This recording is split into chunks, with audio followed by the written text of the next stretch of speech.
peut pas dater la naissance de la domination de la banque comme ça à un moment précis. Je pense que moi je montre dans le livre qu'il y a des sociétés dites primitives ou anciennes, qui renvoient aux travaux d'Eliade, etc., où la notion de prêt et intérêt n'a aucun sens, n'existe pas, ne peut pas exister, où on est dans l'idée de ce qu'on appelle le potlatch, le don et le contre-don, c'est des sociétés d'échange et de réciprocité. Donc à un moment donné, il faut montrer qu'il y a l'argent qui arrive, donc j'explique dans le livre comment ça arrive, avec l'idée de l'argent, l'idée du prêt à intérêt, et que quand même, au départ, les sociétés, je dirais classiques, savent que l'usure, le prêt à intérêt, est un vice destructeur socialement, et l'interdisent dans un premier temps, et dans un deuxième temps, l'autorisme et l'encadre. L'autorisme et l'encadre parce qu'il y a le développement à partir du XIIe siècle, de ce qu'on appelle le précapitalisme, c'est-à-dire un développement économique dans toute la sphère méditerranéenne et européenne, qui le rend un peu, je dirais, nécessaire. Alors, ce qui fait qu'au départ, il y a cette notion de prêt à intérêt qui est à la marge, c'est-à-dire qu'il y a quelque chose qui est toléré mais à la marge. Et je montre comment progressivement, ce truc qui est toléré à la marge devient au cœur du dispositif et au cœur du pouvoir. Et c'est une espèce de bras de fer, une négociation. Alors je montre que notamment, à un moment donné à Venise, il y a un pouvoir bancaire très fort, qui d'ailleurs est allié au pape. À un moment donné, ça monte très fort à Francfort, en Allemagne, avec la naissance du protestantisme. C'est assez peu français. Hein. Et à un moment donné, il y a une vraie jonction qui s'opère entre le pouvoir bancaire et la famille d'Angleterre. Et moi, je date la naissance de l'Empire. On peut dire à un moment donné que ça passe par Anvers, Guillaume d'Orange, etc. Enfin, on peut s'amuser. Mais c'est sûr qu'à un moment donné, il y a une vraie jonction qui est opérée entre la couronne d'Angleterre et le pouvoir bancaire déjà constitué. Et que cette alliance... Mais pour moi, la naissance de l'Empire, au sens où là s'opère vraiment un saut qualitatif, avec la Compagnie des Indes orientales, et c'est toute cette épopée de l'impérialisme marchand, thalassocratique, de l'Empire anglais, voilà. Et qui d'ailleurs provoque le déclin de la France, et même l'écroulement de la monarchie française, qui n'a pas fait cette alliance avec la banque. Hein. Le roi n'a pas passé d'alliance, de fusion avec la banque, alors que le roi d'Angleterre l'a fait. Voilà, bon. Donc c'est de l'histoire. Et dans le livre, effectivement, j'essaie de voir les grandes lignes, de résumer un peu. Alors on peut trouver, tu vois, ça peut toujours être encore complexifié, mais pour moi c'est ça, voilà. C'est, à un moment donné, quelque chose qui est conçu par toutes les sociétés classiques, primitives, religieuses, transcendantes, comme quelque chose de dangereux, qui petit à petit gangrène le système, et après devient le cœur du système. Et aujourd'hui, ça donne, le pouvoir mondial est aux États-Unis, et le pouvoir aux États-Unis est à Wall Street, et Wall Street, c'est la banque spéculative, et purement spéculative, non entrepreneuriale, tu vois, et qui est le facteur de déstabilisation et de destruction du monde. On le voit aujourd'hui, notamment avec la prochaine crise qui arrive, qui est la crise de spéculation sur les matières premières alimentaires. Tu vois. Voilà, donc tout ce processus est récapitulé dans le livre de manière pédagogique et pas trop complexe quand même. Hein. Il faut faire des simplifications pédagogiques. Et je crois que c'est pertinent. Hein. Je ne crois pas que ce soit délirant. Voilà. Bah, ce qui est sûr, c'est que l'Empire, c'est d'abord le monde ce que j'appelle post-méditerranéen, c'est-à-dire le monde des trois monothéismes abrahamiques, hein.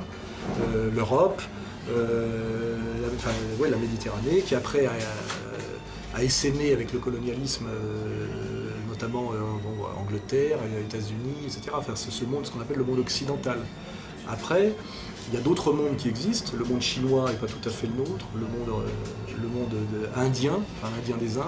Hein. En fait, le monde du pouvoir de la banque a beaucoup à voir avec le monde monothéiste, hein, abrahamique.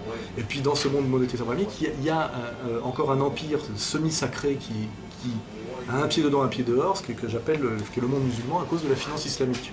La finance islamique étant des restrictions morales imposées aux prêts à intérêt qui correspondent en fait à ce qui était imposé par l'Église catholique sous l'Ancien Régime d'une certaine manière et qui a des digues morales qui ont sauté chez nous et qui sont encore un peu en place dans le monde arabe. Donc en fait, il y a des mondes totalement étrangers aux nôtres, je dirais qui sont l'Inde et la Chine, comme les gros morceaux, et un monde qui est assez proche du nôtre, parce que c'est le monde méditerranéen, monothéiste, abrahamique, voilà, qui est le monde musulman, dans lequel il y a quand même la notion de finance islamique et de banque islamique, qui est un frein à la toute-puissance bancaire. Et d'ailleurs, il y a certaines lectures qui analysent en ce moment les révolutions qui se passent au Maghreb, comme une tentative de mise au pas par la banque judéo-anglo-saxonne, de la banque islamique qui avait tendance à se développer, notamment sous l'influence iranienne, qui avait tendance à se développer en ce moment. Voilà. Et qu'en fait, il y a une grille de lecture possible de ce qui se passe en ce moment au Maghreb comme une mise au pas par la banque judéo-protestante toute puissante de la banque islamique. Le principe de toute façon de la domination, quelle qu'elle soit, et notamment de cette domination impériale libérale, c'est toujours la manipulation, la récupération de tout. Hein. C'est de tout transformer en marchandise et de faire du commerce avec tout. Donc de toute façon, tout est toujours tendanciellement récupéré. Voilà. Mais le problème, c'est qu'à un moment donné, c'est que la banque est une espèce de pieuvre qui est un principe aussi de fuite en avant et qui doit tout à servir à son principe et à son principe qui tend à remplacer le principe divin, c'est-à-dire que c'est une toute puissance et c'est comment dirais-je,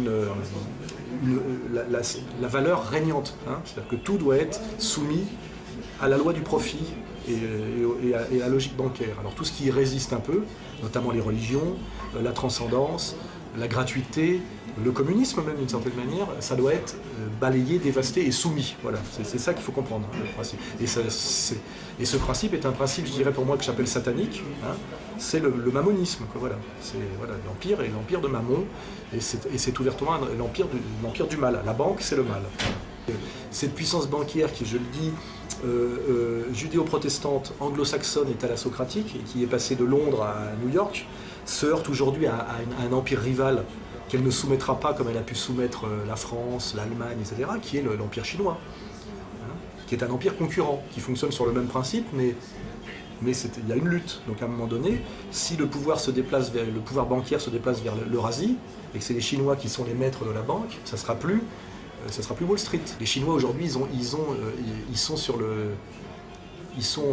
sont déjà devenus une énorme puissance industrielle, alors que tout le pouvoir bancaire américain, il faut bien comprendre que l'empire bancaire est un asticot dans un fromage, est quelque chose de fondamentalement destructeur. La banque a prospéré sur la destruction de l'Amérique industrielle. Hein. Donc on a aujourd'hui un empire en déclin qui est l'Amérique, à cause d'ailleurs de la nuisance bancaire, et un empire montant qui a des fondamentaux beaucoup plus sains sur le plan industriel, productif, etc., qui est l'empire chinois et l'empire indien, dont on peut... Voilà, enfin, ce sont des... Et on va arriver à un moment donné, je pense, de toute façon, à un écroulement de l'empire, je dirais américain pour simplifier, à cause du poids de ses contradictions et à cause du fait qu'effectivement il est arrivé aux frontières de son monde. Et aux frontières de son monde, il y a des mondes étrangers, hein, des mondes qui ne peut pas soumettre facilement, déjà parce que pas monothéistes abrahamiques, et qui sont notamment le monde chinois. Hein. Les Chinois fonctionnent sur une sagesse qui n'est pas réductible à notre religion, et puis les Indiens d'Inde, qui fonctionnent aussi sur un autre système religieux. Il n'est pas certain que les droits de l'homme, entre guillemets, qui sont une espèce de... qui est l'idéologie finalement humaniste, pseudo-humaniste de la banque, arrive à dissoudre totalement, comme un acide, le système de caste indien et la notion d'empire du milieu chinois. C'est pas certain, l'histoire le dira, mais c'est pas écrit. Alors que jusqu'à présent, la domination de la banque qui était née au cœur de l'Europe et du monde monothéiste, qui est finalement soumis, tout ce qui est de l'ordre de la même civilisation, et aujourd'hui qu'elle essaie de soumettre quelque chose qui est son partenaire et son partenaire ennemi depuis très longtemps, qui est l'islam, parce qu'en fait tout ça c'est les deux rives de la Méditerranée, c'est plus facilement explicable à la limite qu'aujourd'hui l'empire de la banque judéo-protestant essaie de soumettre le monde musulman, parce que c'est ce qui se passe en réalité quand on parle de choc des civilisations. C'est aujourd'hui le monde musulman est en voie d'être soumis par l'empire bancaire. Empire bancaire qui a soumis précédemment le monde catholique. Hein, voilà. Ça, c'est assez logique. Après que ce monde bancaire se tape la Chine et l'Inde comme si c'était écrit et facile, c'est pas évident. Parce qu'à un moment donné, on est quand même face à des résistances, à des valeurs, à des notions ethnico-raciales, religieuses, etc., qui fait qu'on est dans un autre monde. Voilà. Je suis pas sûr que quand un bouddhiste voit le film Shoah de Claude Lanzmann, la question qui se pose dans le bouddhiste, c'est pas oh mon Dieu quelle horreur, c'est qu'il se dit qu'est-ce que ces gens ont fait dans une vie antérieure pour mériter un tel châtiment. Tu vois, c'est ça la conception bouddhique. Tu vois, donc à un moment donné, il va y avoir des freins à cette domination. Tu vois ce que je veux dire aussi alors que le chrétien, lui, tu vois, immédiatement, il s'effondre. Tu vois, toutes ces capacités de défense immunitaire s'effondrent devant Shoah. Tu vois, plus facilement, on va dire. Tu vois, pour un bouddhiste, c'est pas du tout la même réaction.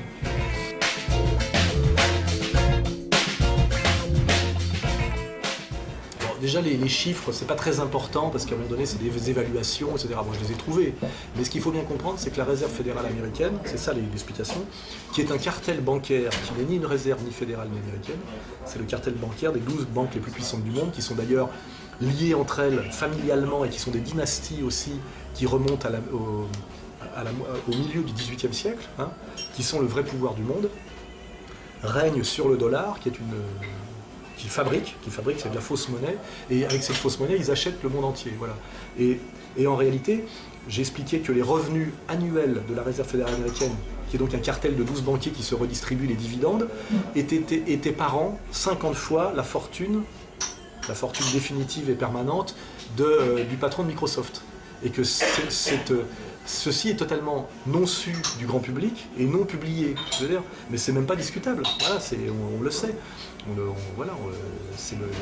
La toute-puissance bancaire, elle est là. Et c'est pas pour rien qu'avec cette capacité d'ailleurs de corruption, la Réserve fédérale américaine règne sur l'Amérique à travers le Congrès, parce qu'ils ont acheté tous les présidents de la République ont été achetés, et ceux qui ont essayé de se libérer de cette tutelle, comme Kennedy récemment, ont très mal fini, tu vois, comme d'autres avant d'ailleurs. Hein. J'explique dans mon livre que les présidents qui ont été assassinés et qui ont failli se faire assassiner, ça a souvent été parce qu'ils ont défié la banque. Hein. Ils ont essayé que l'État américain retrouve ce pouvoir régalien sur la monnaie qu'est le dollar. Et que c'est ça souvent qui a été la cause de lutte secrète et de lutte à mort. Voilà. C'est pas délirant, hein, c'est très sourcé dans le livre. Voilà. Et ce qui est marrant, c'est que le pouvoir aujourd'hui du monde, c'est le pouvoir de la banque avec un grand B, le pouvoir du dollar. C'est la mécanique de domination ultime et qu'elle n'est enseignée nulle part et non su absolument du grand public et cachée par ceux qui maîtrisent ce savoir. C'est un savoir qui n'est pas diffusé. Voilà. Et les gens comme Ezra Pound qui ont découvert cette toute-puissance, notamment la Réserve fédérale américaine à partir de 1913 et qui ont fait travailler là-dessus, se sont retrouvés comme par hasard à un moment donné internés en hôpital psychiatrique pendant 15 ans sans jugement. Tu vois, hein, il faut le savoir. Donc il y a un enjeu politique très fort là-derrière.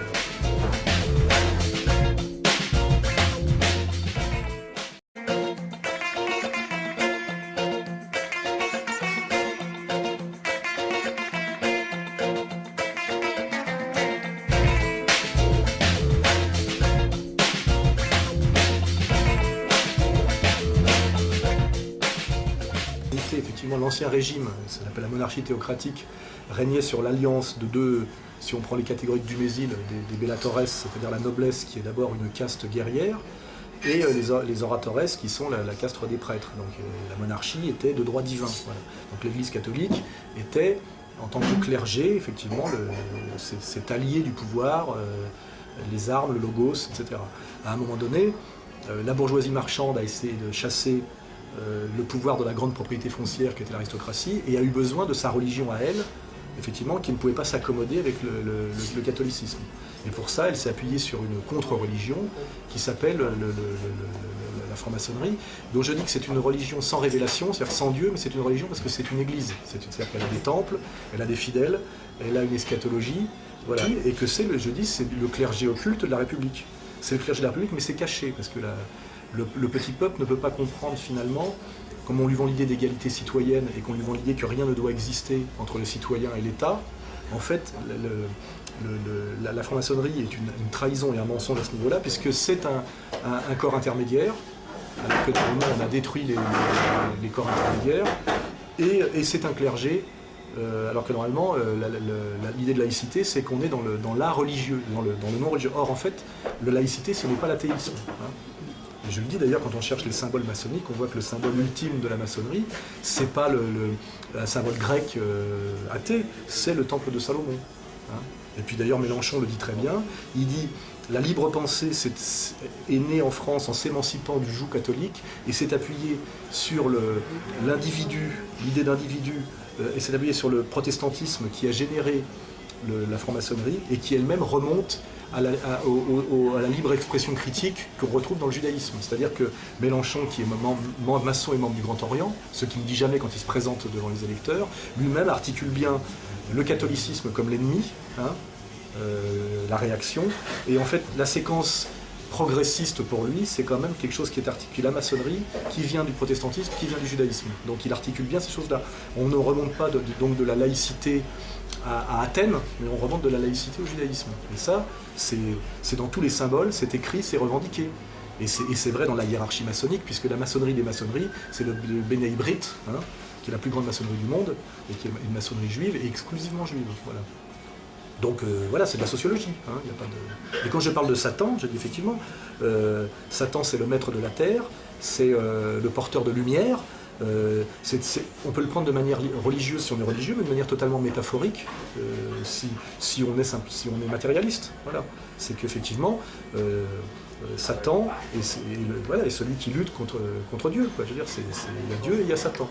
Et finalement, quand on voit que cette maçonnerie a beaucoup à voir avec la domination bancaire, et que la domination bancaire est un projet d'exploitation, de manipulation, de spoliation et de brutalité, même malthusienne, on se dit que finalement, la lecture religieuse et la lecture matérialiste se rejoignent. Effectivement, il y a quelque chose de satanique dans la vision, je dirais, bancaire, et qui est totalement, une vision totalement anti-chrétienne, ça c'est clair. Les luttes politiques, il y a les idées, il y a les grands hommes, et puis il y a ce qui est caché, qui est les réseaux. Et les réseaux, c'est ce qui est surdéterminant. Et en fait, il faut voir que le réseau républicain, qui est un réseau bancaire, marchand et maçonnique, s'est imposé dans une lutte contre d'autres réseaux. Et notamment, il a fallu exterminer le réseau de la noblesse et le réseau catholique. Et que ça a été des luttes à mort, et notamment qui sont passées par l'affaire Dreyfus et par la loi de 1905. Hein. C'est-à-dire que pour que le réseau bancaire, républicain, maçonnique triomphe et impose son plein pouvoir, il a fallu qu'il démolisse les réseaux de pouvoir antérieurs, et qui étaient les réseaux de la noblesse, réfugiés dans l'armée d'ailleurs au moment de l'affaire Dreyfus, et les réseaux catholiques. Et l'affaire Dreyfus a été le moyen de disqualifier définitivement, d'humilier et de montrer le rapport de force moderne, c'est-à-dire de vaincre la résistance, je dirais, de la noblesse réfugiée dans l'armée. Et la loi de 1905 a été déposséder les prêtres catholiques qui traditionnellement avaient l'éducation des enfants et éduquer les enfants dans la morale chrétienne, mais déposséder de ce pouvoir très important pour le donner aux hussards noirs de la République, dont l'enseignement est maçonnique. Hein, voilà. C'est ce qu'il faut comprendre. Donc effectivement, aujourd'hui, il y a toujours des luttes de réseau, mais c'est sûr que les contre-réseaux par rapport à ce réseau très puissant, bancaire, républicain, maçonnique, les réseaux d'opposition sont assez faibles, notamment parce que les réseaux communistes se sont effondrés avec l'écroulement de l'URSS. Les réseaux musulmans sont une charlatanerie, enfin, très, très faibles, très peu structurés, très opposés les uns aux autres. En réalité, l'explication du monde actuel, cette toute-puissance bancaire et cette toute-puissance qu'on voit partout, vient du fait qu'il y a un réseau très puissant qui est face à une absence de contre-réseau, de cette manière. C'est-à-dire qu'ils avancent dans du beurre. Hein, et ça donne un peu cette arrogance qu'on constate tous les jours, et cette espèce de malaise qu'on ressent en France avec ce mensonge incroyable sur les idées de démocratie, de laïcité, voilà. Et quant à quel réseau pourrait se constituer, ça, moi je ne suis pas magicien, c'est que il y a des réseaux qui étaient des réseaux millénaires qui étaient appuyés sur des choses quand même très sérieuses comme voilà, le Christ, etc. Pour les remplacer par d'autres réseaux vite faits comme ça dans les années à venir, c'est pas gagné, hein, parce que créer des réseaux, ça demande une idéologie, parfois même d'ailleurs une idéologie transcendante, des élites, etc. etc. Les hommes politiques sérieux, pas quand ils s'adressent au grand public, mais quand ils se posent la question de la pérennité du pouvoir, sont toujours sur cette idée de comment constituer des réseaux pérennes, qui durent, etc., fidèles, etc. Et que c'est ça quand même la clé de la domination politique. Savoir quels sont les réseaux aujourd'hui de Kadhafi, quels étaient les réseaux de Ben Ali, qu'est-ce que c'est que l'international socialiste en Afrique, pourquoi tous les potentats africains qui ont duré étaient maçons, alors que les marxistes ont été éliminés en général par la violence. Et c'est cette lecture, qui n'est pas la lecture ethnique de Lugan, elle s'entrecroise d'ailleurs, elle se combine, elle ne s'oppose pas. C'est une lecture qu'il faut faire absolument. Quoi. Voilà. C'est intéressant. Lui, il met le doigt sur quelque chose qui est occulté par le monde moderne, qui analyse surtout les choses en termes de rapport de classe et rapport économique. C'est la persistance de la lecture ethnique, notamment dans les endroits où le clanisme était très fort. Je pense que c'est intéressant. Mais après, ça ne doit pas faire oublier la manipulation par l'argent de la réalité ethnique. C'est ce que je veux dire. On achète des chefs, etc. Donc je pense que toutes ces déterminations-là se combinent. Les rapports de classe existent, la religion continue à exister, le communautarisme existe, les solidarités raciales et ethnico-raciales existent. En fait, ce qu'il faut, c'est combiner, articuler ces déterminations pour être au plus proche de la réalité. C'est ça qu'il faut faire, plutôt que de les opposer. C'est pas lutte des classes ou ethnisme. C'est l'Afrique, c'est une combinaison de manipulation économique, de tradition ethnique, de manipulation, de solidarité, etc. Et ça donne effectivement un terrain qu'il faut analyser de façon spécifique, et que si on projette dessus totalement la lecture européenne contemporaine, il y a des choses qui nous échappent. Hein, voilà.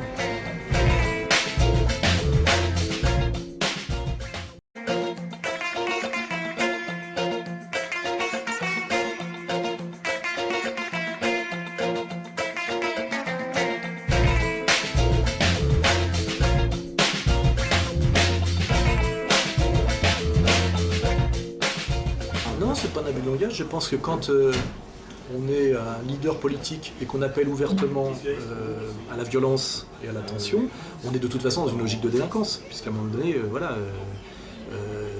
chasser les musulmans par la force du territoire français, quand on s'adresse à des jeunes de 20 ans en colère pour des raisons souvent légitimes, on pousse à la délinquance, hein, on pousse à l'agression physique, etc. Et on est dans une logique pour moi, de délinquance qui est à peu près symétrique à celle des islamo-racailles, qui eux, c'est une espèce de néo-salafisme finalement, qui consiste à déguiser, à habiller de pseudo-symboles djihadiques une tradition délinquante qui a beaucoup à voir avec le modèle libéral des bandes ethniques américaines. Voilà. Et finalement, je veux dire, ces gens-là partagent à peu près la même vision du monde en valeur absolue, raciale, haineuse, violente. Et moi, ce que j'ai à la limite, c'est qu'ils ont qu'à se taper sur la gueule. À la limite, on leur trouve un terrain de jeu, puis ils se tapent sur la gueule entre islamo-racailles et F de souche identitaire, là, voilà. Mais je veux dire, la vraie politique, le sérieux, c'est autre chose. Voilà, moi je parle de comment sauver la France, comment éviter les pièges, notamment le piège du choc de civilisation. Pour des raisons morales et politiques, bien faire la séparation entre ce que j'appelle les musulmans patriotes, c'est-à-dire les Français de confession musulmane, pour qui finalement l'islam est un système de valeurs, est un système d'intégration, puisque c'est respecter une verticalité, c'est sortir justement de la gabegie libérale, hein, du satanisme libéral, qui est la loi, on voyait bien chez la maille, la loi du pognon, du profit, de l'individu égoïste de Stuart Mill, hein, c'est-à-dire l'intérêt égoïste comme moteur de l'histoire, qui est le contraire même du principe chrétien, du principe traditionnel et du principe musulman. Voilà. Donc moi, je suis plutôt pour dire que l'équation qu'on nous présente, immigration plus islam égale délinquance, est une escroquerie. L'immigration est un grave problème qu'il faut régler absolument. La délinquance, effectivement, a beaucoup à voir avec l'immigration, mais l'islam, et je dirais, est une inversion de tendance. Hein, c'est de l'islam respectable et sérieux. C'est pour ça que je sépare bien les islamo-racailles. On voit dans le film Un prophète, qui sont des gens qui se servent de la mosquée pour faire du trafic de drogue. Ça, pour moi, ce ne sont pas des musulmans, quoi. C'est comme les Gemayel, c'était pas des bons chrétiens au Liban. Pour moi, c'est Aoun le bon chrétien. L'autre, c'est des agents sionistes, hein, qui ont travaillé la destruction de leur pays pour un pouvoir étranger. Hein. Donc je fais bien la différence. Et pour moi, c'est... voilà, aujourd'hui, les gens pensent que je fais une défense des musulmans. Je ne fais pas une défense des musulmans, je fais une défense de la vérité et du sérieux. Voilà, je n'aime pas le mensonge, c'est tout. Donc je dis, moi, il y a toute une partie de Français originaires de l'immigration qui ont été amenés par la gauche mitterrandienne à la haine de la France et à la délinquance, par les idées gauchistes, libérales, ethnistes, même parfois racialistes, on le voit bien, hein, il y a un racisme à l'envers souvent, et qui peuvent être sauvés de ça par une religion millénaire qui est un moyen de s'intégrer et de s'élever. Ça l'a été traditionnellement, qui est l'islam. On ne va pas leur demander de se convertir au catholicisme, c'est absurde pour l'instant. Donc je ne vois pas pourquoi on les désignerait du doigt de façon violente, et surtout au nom de la laïcité qui est une escroquerie maçonnique. Hein. La laïcité qui étant en réalité le masque de la maçonnerie, qui est en fait le masque humaniste de la toute-puissance de la banque. On le sait historiquement, et nos gros penseurs catholiques l'avaient parfaitement identifié. Je ne vais pas vous citer Charles Maurras, mais il savait exactement de quoi je parlais en ce moment. Hein. Tout ça nous ramène aux années 30. Donc à un moment donné, il y a des gens qui ont soit manque de culture, soit manque d'honnêteté, c'est tout. Et moi je demande d'élever le niveau de culture et d'honnêteté pour accéder à la vraie politique. La vraie politique, c'est pas de déclencher le baston dans le quartier, c'est pas de la politique, c'est de voir comment sauver la France par rapport aux pièges qui lui sont tendus depuis des années, qui sont l'immigration imposée par le patronat, les loges et donc la banque, pour soumettre ce pays à la loi marchande intégrale. Voilà. Et moi je pense que face à ce piège qui nous est tendu, qui à mon avis a généré le regroupement familial et et d'autres choses. S'il y a quelque chose qu'on doit faire, c'est plutôt le front de la foi face à ce piège satanique et marchand. Hein. Et surtout pas la guerre de religion entre pauvres Français on va dire de chrétiens et pauvres Français musulmans pour le plus grand plaisir de l'oligarchie qui manipule tout le monde. Et ça, je pense qu'une analyse à peu près sérieuse arrive à peu près à cette conclusion. Hein, voilà. J'essaie d'éviter le piège qui nous est tendu, qui a été tendu en Yougoslavie pour la détruire, qui a été tendu au Liban. Je vois qu'au Liban, aujourd'hui, on a le général Aoun et Nasrallah qui se tendent la main pour sauver le Liban. Et je crois que quand je parle, moi, aux chrétiens de Palestine, leurs ennemis ne sont pas, par exemple, les Palestiniens et les musulmans. Moi, j'ai vu des musulmans et des chrétiens la main dans la main face à Mammon et à l'Empire mammonique. Et je crois en plus que cette alliance à laquelle je crois correspond aux Écritures. Il me semble que dans l'eschatologie chrétienne, l'eschatologie musulmane, il y a des convergences. Et par contre, si on sait ce que c'est que l'Armageddon dans une autre religion, il me semble bien que qu'est-ce que dit l'Écriture au niveau des alliances possibles. Voilà. Qu'est-ce qui est annoncé? Il me semble bien, là je ne vais pas rentrer dans un débat théologique, mais qu'il y a une convergence entre l'Apocalypse de Jean et l'eschatologie coranique. Hein. Et par contre, il y a coupure totale avec le Messie qui attend une autre religion pour l'Armageddon, puisque c'est la lutte de ce peuple élu contre tous les autres peuples. Voilà. Donc il ne me semble pas, nous, que l'Antéchrist soit notre petit bonhomme. Hein, voilà. Il me semble bien, par contre, que le Messie de certains soit l'Antéchrist des autres. Hein.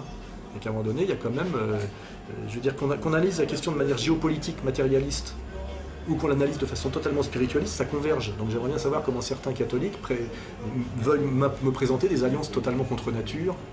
J'aimerais bien comment ils s'en sortent sur le plan théologique, pour nous proposer la défense du monde judéo-chrétien face à la menace islamique. L'analyse du processus bancaire, de la géopolitique, nous montre bien qu'il y a une domination du monde judéo-protestant, anglo-saxon et thalassocratique, qui par le pouvoir bancaire a écroulé la France de A à Z. Le dernier épisode étant Sarkozy et le prochain étant sans doute Strauss-Kahn, ce ne sont pas des musulmans, hein, qui ont détruit la France, déshonoré, humilié, et économiquement, et sur le plan de son prestige culturel et de son prestige diplomatique, c'est une certitude. Tout ça ne vient pas des musulmans. Hein, voilà.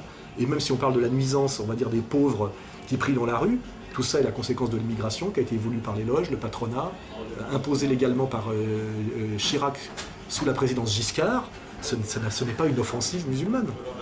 Il faut bien séparer les effets des causes. C'est la question, elle doit être honnêtement posée.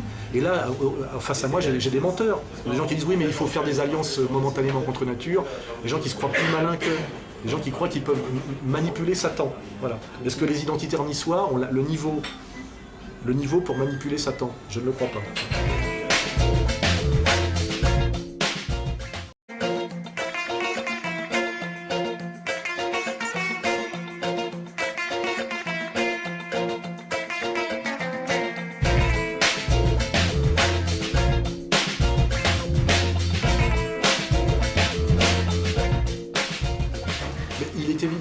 Que si un jour on veut arriver à ce choix possible, ça ne peut passer d'abord que par une réconciliation et par une fraternité, ça ne peut pas être fait par la violence.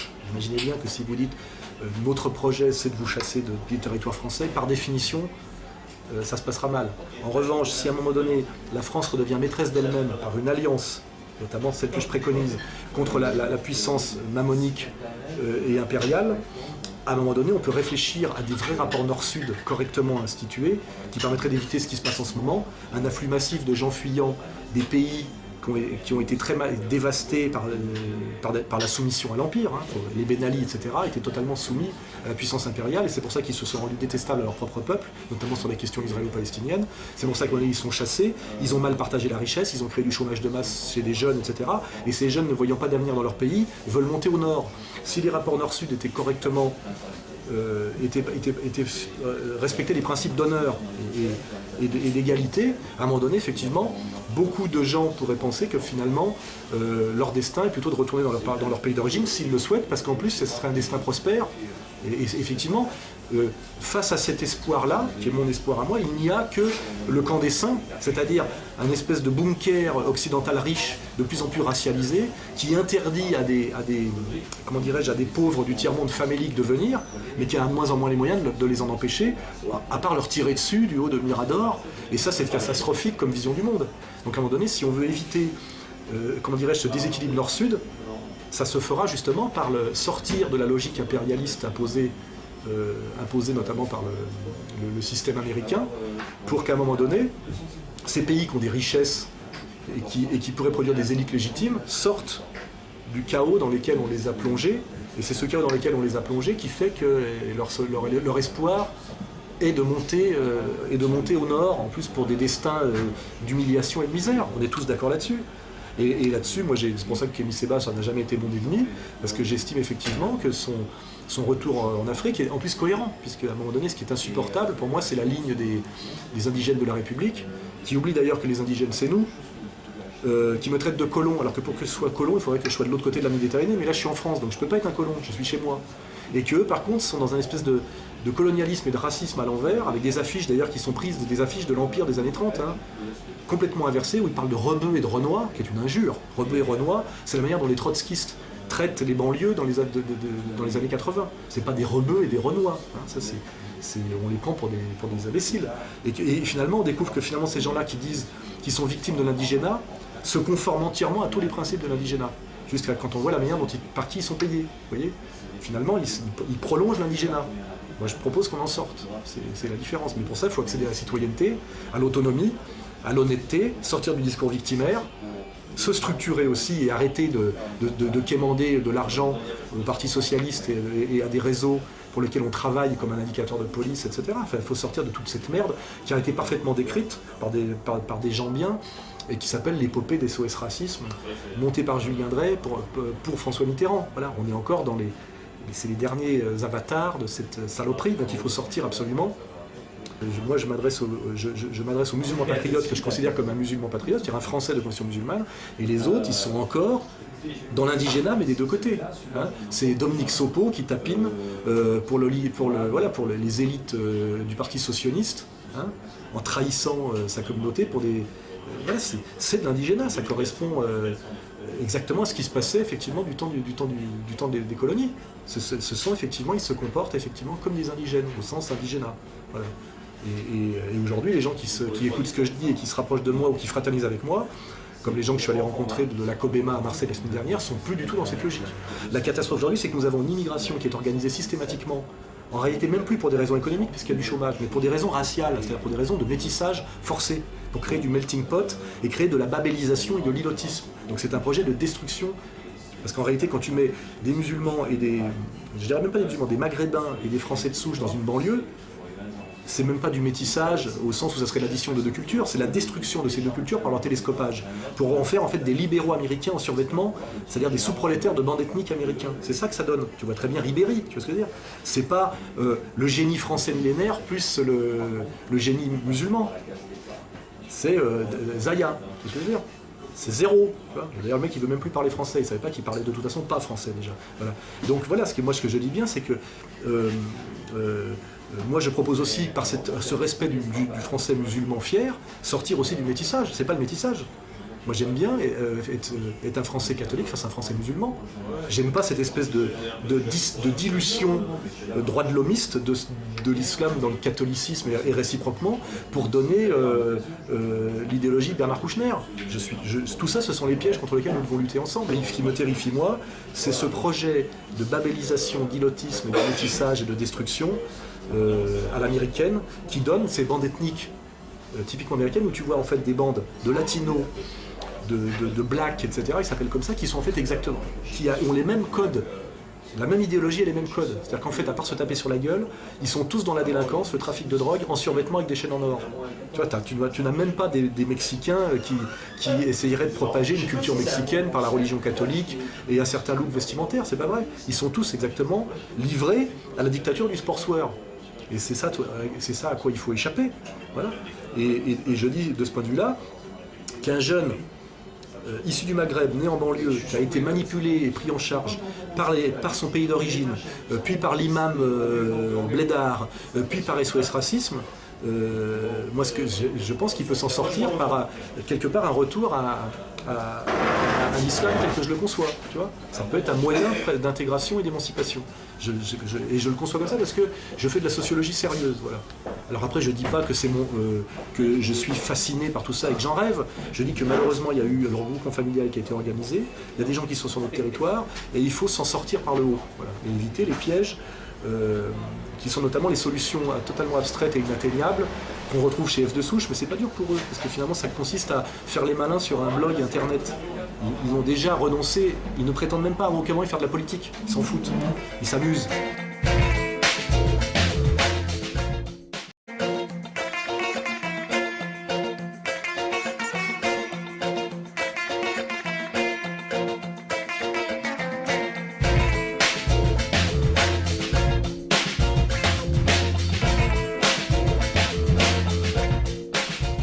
Je me dis par exemple quand je prends Marine Le Pen qui a un discours de critique du mondialisme économique qui est au niveau d'une stature présidentielle, son discours sur l'islamisme est du niveau d'un petit leader d'extrême droite. En réalité, à un moment donné, il faudra qu'elle fasse monter son discours au niveau de la complexité de la réalité. Voilà, ça ne veut pas dire de faire de concessions, de soumissions, d'ignorance des problèmes, etc. Mais je veux dire, de faire monter son niveau d'analyse de la question immigrée, musulmane et délinquante en France au niveau de la qualité de son discours sur la domination impériale bancaire. Voilà. Je trouve que pour l'instant, il y a un énorme écart entre quand elle parle du mondialisme financier et puis d'un seul coup, quand elle valide le choc des civilisations au niveau d'un petit leader d'extrême droite, en général d'extrême droite sioniste. Hein. Je trouve que ça, c'est pas un discours de chef d'État. Quand elle met en parallèle la menace islamique et la menace, comment dirais-je, impérialiste bancaire comme deux menaces symétriques, alors que l'une est la conséquence de l'autre et l'un est fabriqué par l'autre, c'est comme si elle croyait à Al-Qaïda et au 11 septembre. À la limite, il faudrait à un moment donné lui poser la question. Quand elle parle d'islam, on a l'impression qu'elle parle de Ben Laden. Voilà. Ben Laden est un produit de A à Z de l'impérialisme bancaire américain. Hein, on n'est pas pris en sandwich entre Ben Laden et Wall Street. Ben Laden est un artefact créé par Wall Street. Donc tant qu'elle fera croire qu'on est pris en sandwich entre Ben Laden et Wall Street, et qu'elle mettra ça au même niveau, c'est son discours, elle n'aura pas compris le réel ou elle mentira. Et quand on croit, d'ailleurs comme Marc-Edouard Nab, que Ben Laden, quelque part, c'est l'équivalent de Wall Street et qu'on est pris entre ces deux pièges, on se trompe ou on ment. J'en suis certain. Tout ce qui s'est passé depuis les 10 dernières années le démontre. Hein, voilà. Et pour l'instant, Marine fait un peu comme si elle croyait à la menace Al-Qaïda. Quand on étudie la question, derrière Al-Qaïda, on trouve autre chose que des djihadistes musulmans. On trouve l'Empire. Hein. Ce sont des avatars de l'Empire. Hein.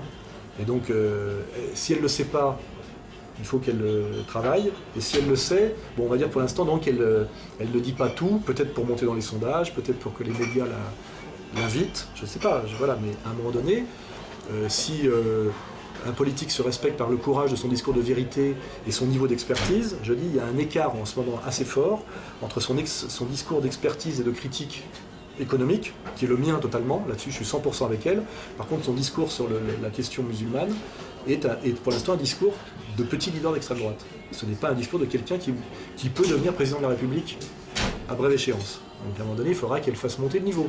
Alors peut-être que si elle fait monter le niveau trop vite, elle va avoir des problèmes avec le lobby médiatique. Et peut-être qu'elle le sait, que c'est peut-être, etc. Mais je n'ai pas la réponse. Je la connais, non, elle ne va pas me dire ce qu'elle pense, je ne sais pas si... Je n'en sais rien. Je dis simplement, moi, je la défends pour ceux pour lesquels je crois qu'il faut la défendre. Je l'ai défendue à chaque fois que j'ai pu, très honnêtement. Et je la critique, ce qui veut pas dire l'insulter. Ça, je ne supporte pas les insultes, hein, la traiter de je sais pas quoi, de fausse blonde, etc. Je vois les crétins d'extrême droite. Donc toute l'énergie est tournée à lutter contre elle, hein, alors que c'est quand même, moi dans mon combat politique, c'est la dernière que je vais attaquer. Je vais d'abord attaquer Sarkozy, Strauss-Kahn, le mensonge de Mélenchon, l'extrême gauche trotskiste, Marine Le Pen, je la critique. Voilà, et la critique, elle est claire, je vais vous la répéter, je dis, elle a deux discours. Son discours est fait de deux piliers solides. Un discours de critique du mondialisme financier qui est très performant, et un critique du danger islamique qui est très caricatural et qui ne correspond pas à la réalité, et qui là devient un discours assez proche effectivement du discours identitaire niçois, de jeunes adolescents en colère, mais je veux dire qui n'est pas un discours de chef d'État. À un moment donné, si elle veut être présidente de la République, il va falloir qu'elle gère notre relation au monde, à l'espace francophone, voilà, parce que tout ça est une réalité. Hein. On a quand même eu un empire colonial, il y a de la francophonie, on est présent encore beaucoup plus en Afrique et au Maghreb qu'à l'Est, hein, qu'en Lettonie, on n'est pas du tout présent. Voilà, donc, et à un moment donné, il faut qu'elle se hisse au niveau de la réalité française. Et cette réalité française, c'est voilà, qu'il y a eu un passé colonial, il y a un espace francophone, il y a un débouché sur la Méditerranée. J'étais à Marseille ce week-end. Marseille, c'est une ville qui échange avec l'Afrique du Nord depuis plus de 2000 ans. Hein. Voilà, et c'est pas, voilà, donc c'est bizarre d'ailleurs que les Niçois qui sont au bord de l'eau, la Méditerranée, ne pensent qu'à qu'à l'Allemagne. Il faut lire Maurras, quoi. Je veux dire, voilà, leur contexte est très méditerranéen quand même. Hein. Donc il y a des raccourcis, voilà, il y a un confondre la colère contre une délinquance immigrée instrumentalisée par le trotsko-gauchisme et puis la relation à l'islam. Il y a des confusions et des simplifications brutales qui sont pas dignes d'un personnage politique d'élite. C'est ça que je dis, voilà. Et je souhaite que Marine fasse monter son niveau, ce qui ne veut jamais dire ni soumission ni mensonge. Hein. C'est pas du tout ça. Et d'ailleurs, moi, les musulmans avec lesquels je dialogue, je leur fais pas de concessions. Il y a même des gens qui disent oui, vous dites islamo-racaille, vous associez islam et racaille, etc. C'est blasphématoire. Je dis non, il y a des islamo-racailles. Il y a des voyous qui se comportent comme des voyous et qui prétendent que c'est au nom de l'islam. Ils disent oui, c'est vrai. Je dis bah, c'est à vous de faire le ménage. C'est à vous de les désigner. C'est comme un catholique intègre, c'est-à-dire intégriste, doit bien désigner que Goliath ne représente pas le catholicisme, mais la destruction du catholicisme par la maçonnerie. Hein. Et ça, les catholiques intègres le font. Hein. Voilà, et ben je dis voilà, moi j'invite les musulmans intègres à faire le ménage et à bien exclure ceux qui déshonorent l'islam par un espèce de salafisme djihadique de carton-pâte de délinquants. Et d'ailleurs, si vous savez la petite histoire, j'ai été agressé à la main d'or par un petit groupe qui se réclamaient de l'islam. Ils ont été vertement remis en place, et je vous le garantis, par l'immense majorité des musulmans avec qui je dialogue, qui leur a dit vous n'avez pas le droit de parler au nom de l'islam, de déshonorer l'islam comme vous l'avez fait. Et le type qui avait monté le commando a été contraint, il m'a envoyé une lettre d'excuse sous la pression.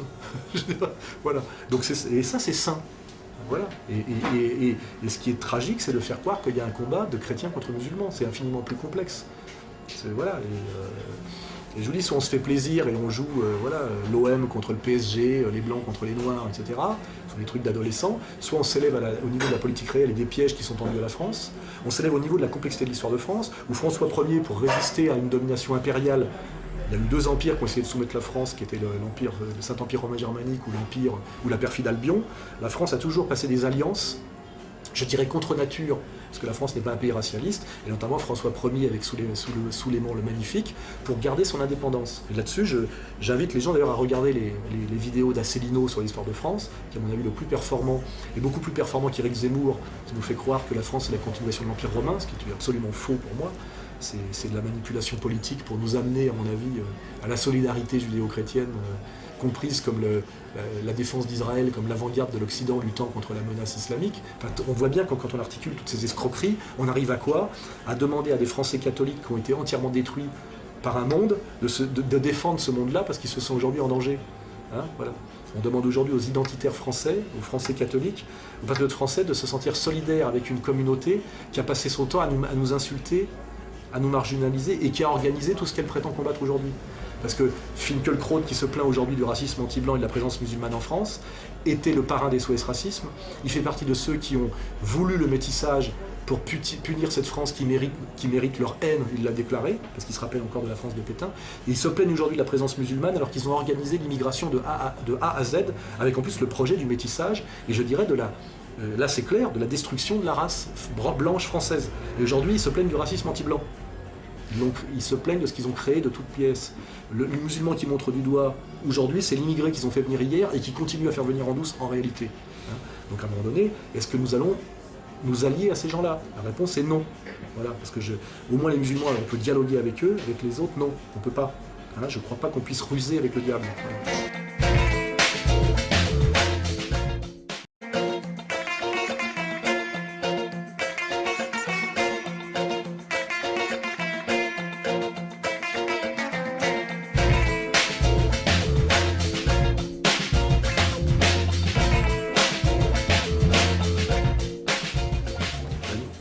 Asselineau est un très bon conférencier, il a une analyse très intéressante, très performante, et son combat, normalement, je crois que c'est contre l'Union européenne. Et aujourd'hui, bizarrement, son combat, ça devient de plus en plus un combat contre le Front National, soi-disant payé par la CIA. Et là, on tombe malheureusement, contrairement à ce qu'il dit, dans l'extrême droite, parce que qu'est-ce que c'est qui définit avec l'extrême droite? C'est un mec qui passe son temps à cracher sur le Front National. C'est comme ça qu'on définit un extrémiste de droite. Hein, en général, un mec d'extrême droite se bat que contre le camp national. Il ne fait que ça. On l'a vu notamment avec ceux qui étaient derrière Gollnisch, là, certains de mes anciens camarades. Tout leur truc, c'est effectivement toujours d'affaiblir le camp national par tous les moyens. C'est ce qui, à mon avis, définit un camp d'extrême droite, c'est ça. C'est le type, sa haine est entièrement tournée contre le camp national, toujours. Hein. Voilà, qui n'est fait que de traîtres, d'agents, de machins, etc., etc. Alors lui, maintenant, son truc, finalement, c'est plus lutter contre l'Union européenne et essayer de renforcer le camp national contre le parti de l'étranger, l'Union européenne, c'est systématiquement de tirer à boulet rouge contre le Front National. Je trouve son évolution bizarre. Et par ailleurs, je dis, il ne faut pas qu'il rêve, il n'a aucun destin politique, il n'aura jamais les 500 signatures et il fera 0 aux élections. Donc si son but c'est d'affaiblir le vote Front National, il faut savoir qui de lui ou du Front National finalement est payé par la CIA. C'est ça que je finis par lui dire. Soit il manque de conscience et de sens politique, soit il y a un autre problème. Et quand il donne des leçons, je dirais, de patriotisme et de combat politique à Le Pen, qui se bat quand même depuis 1956, je crois, où était M. Asselineau avant? Il était haut fonctionnaire, je crois, non? Il a travaillé dans tous les cabinets de la bourgeoisie française collabo. Donc moi, je dis à ce monsieur, c'est un excellent conférencier, très cultivé, très performant. Il n'a pas d'avenir politique, ça ne sert à rien qu'il croit qu'il en a un, il n'en a pas. Il n'aura jamais les 500 signatures, et si on les lui donne, ce sera pour affaiblir le camp national. Donc à un moment donné, quand il tombe exactement dans le piège qu'il dénonce. Voilà. Donc il continue à faire de la pédagogie et de la formation sur l'Union européenne, et ce piège antinational, mais qu'il ne se trompe pas de destin, et qu'il ne finisse pas par faire le contraire de ce qu'il prétendait faire. Et là, aujourd'hui, je ne l'entends plus qu'aboyer contre le Front National. Moi, je ne roule pas pour le Front National, mais je sais très bien que le personnage politique de tout l'échiquier politique qui a une petite chance de défendre à un haut niveau les idées nationales demain, malheureusement, malheureusement ou pas, c'est comme ça, je l'admets humblement, je le constate, c'est-à-dire je respecte la réalité et je m'y soumets pour pouvoir combattre, c'est Marine Le Pen. Donc si tout le combat d'Asselineau consiste à attaquer Marine Le Pen, il roule pour qui? Il y a quand même les Strauss-Kahn, les Sarkozy, les Mélenchon, tous ces gens-là sont des européistes hystériques, il ne faut pas oublier, y compris Mélenchon, hein, on a très bien compris. Pourquoi se focaliser à ce point-là sur Marine Le Pen? Je ne comprends pas. Et je vous dis, quand il prétend qu'il n'est pas l'extrême droite, c'est exactement une attitude qui permet de qualifier la psychologie de l'individu d'extrême droite. L'individu d'extrême droite passe son temps à lutter contre le camp national. Ben oui, s'il veut, mais moi, je peux lui dire qu'il a été salarié pendant des années en tant que haut fonctionnaire de je sais pas quel cabinet, Raymond... Enfin, je sais pas, il suffit de chercher dans son CV, et donc il a tapiné toute sa vie pour l'Empire, et que finalement, il vient de sortir du bois, payé par l'Empire, pour affaiblir le camp national, au moment où le camp national pourrait mener une bataille décisive. Je peux sortir ce genre de discours paranoïaque, et, comment dirais-je, très spécieux et spéculatif.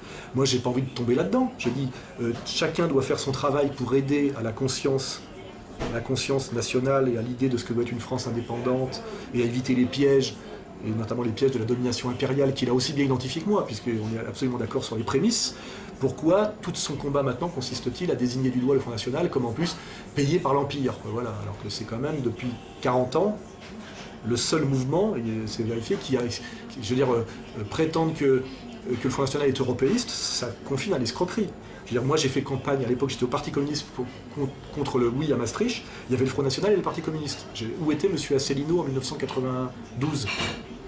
J'aimerais bien qu'il me le raconte. Moi je me suis battu pour le non, je l'ai vu nulle part. Hein. Et je sais qu'il y avait les communistes et le Front National. Voilà. Donc ça c'est quand même une réalité qu'il ne faut pas oublier. Donc,